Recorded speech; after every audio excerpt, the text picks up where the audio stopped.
Today we're going to be playing the new best comp in mergetactics. I'm so excited, man. Really quickly, if you want to learn this comp, you can watch this video, or I made a short on it as well if that's easier for you. Thanks for watching. Subscribe if you like the video. Here we go. Okay, I'm only in bronze 3 right now. Ooh, this is a new one. I haven't played this modifier. +2 elixir per round. Okay, we're going to be playing 2 versions of the comp. The double mage comp. We're going to play one with Juggernauts, which is probably the stronger one. And we're going to play one with Undead. I'm going to throw in Witch. Witch isn't actually as strong as a lot of people predicted, but it's still pretty good, especially against good matchups. There's just, unfortunately, more matchups that it's not as good against than ones that it's good against, you know? But Fire actually turned out a lot stronger than I expected based on what I've been seeing. Also, 4 Skelly Jogs on the board. Huge. Let's go.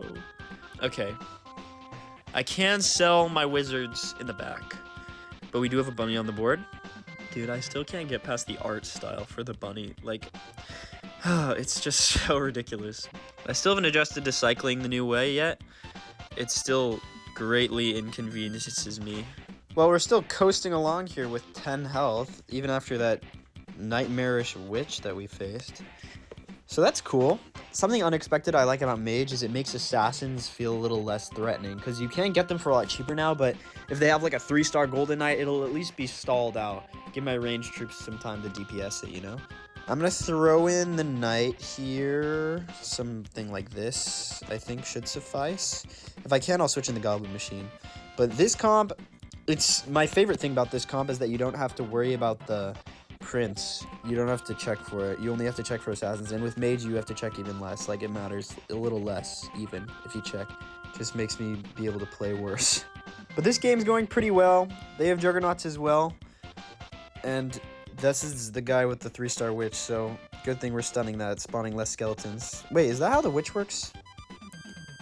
I don't know whether it stalls her spawn timer. Probably should have looked at the ability bar, but we're in the top 2. Alrighty, so I'm going to keep cycling for Knights. I'm going to go like this, just for space reasons. And okay, yeah, this is what I was kind of looking for.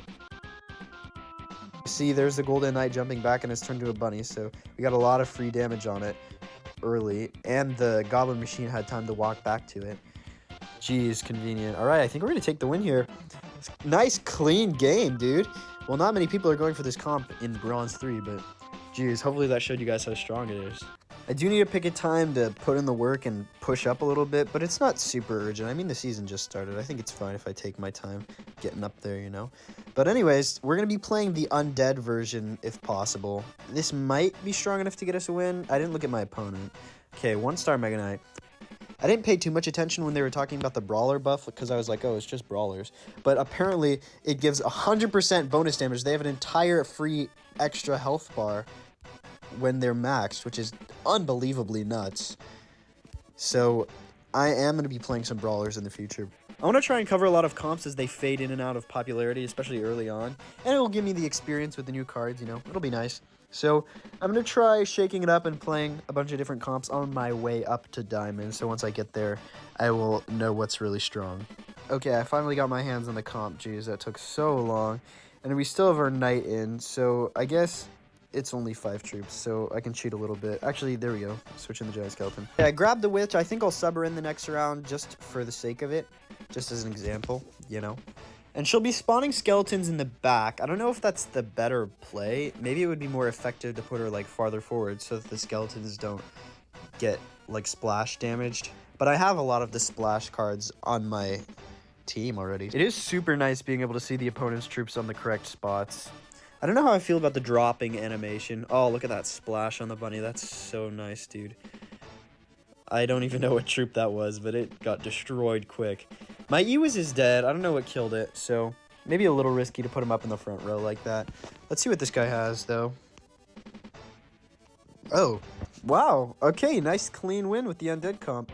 Okay, I'm going to play one more game and just see what cards line up, you know? I'm going to go Goblins. Still should be the best play. I sold the Skeleton Dragon just to level up, give myself a better shot here. But I don't think it's going to be enough against the Queen. I think that the 1-star Goblin does get the Queen into ability range, so it might actually be enough. Nice. I threw in the bandit. I forgot that it's going to jump back with just that, but that was pretty clutch because I couldn't get the bandit to the front row in time. I'm so sorry if you didn't get the Spirit Empress and then it ends up being the only viable card to use. Because, I mean, I did warn you guys, but it's a shame that there's nothing you can do about it, you know?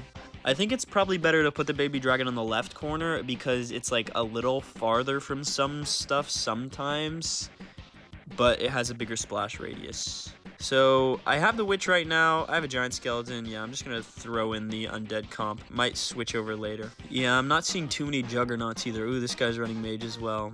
He transformed my baby dragon.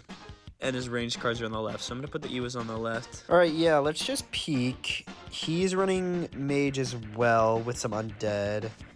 Yeah, and he has a couple undead. So I think our best bet will be to switch to juggernauts. So I'm gonna go like this tentatively, and then try and cycle for something a little stronger. I don't really need to look at what to buy. I just need to cycle faster because I have so much elixir.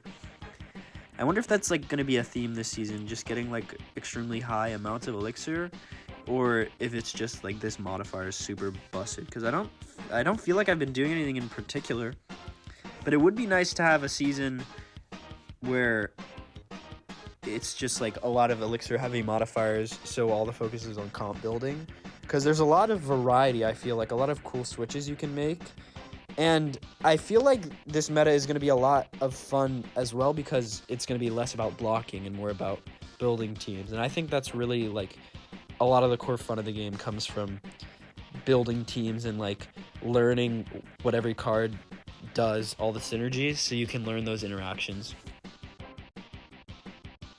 Dude, I think that's the first time I've seen the Musk ability. That was sick. But we took the win there anyway. So, I hope you understand why I like this comp so much. It's super strong, and it uses the new cards. Obviously, I'm enjoying that. Yeah, I've been seeing this comp everywhere, and it's super fun to play. Gets you familiar with new cards, so I highly recommend you guys go check it out.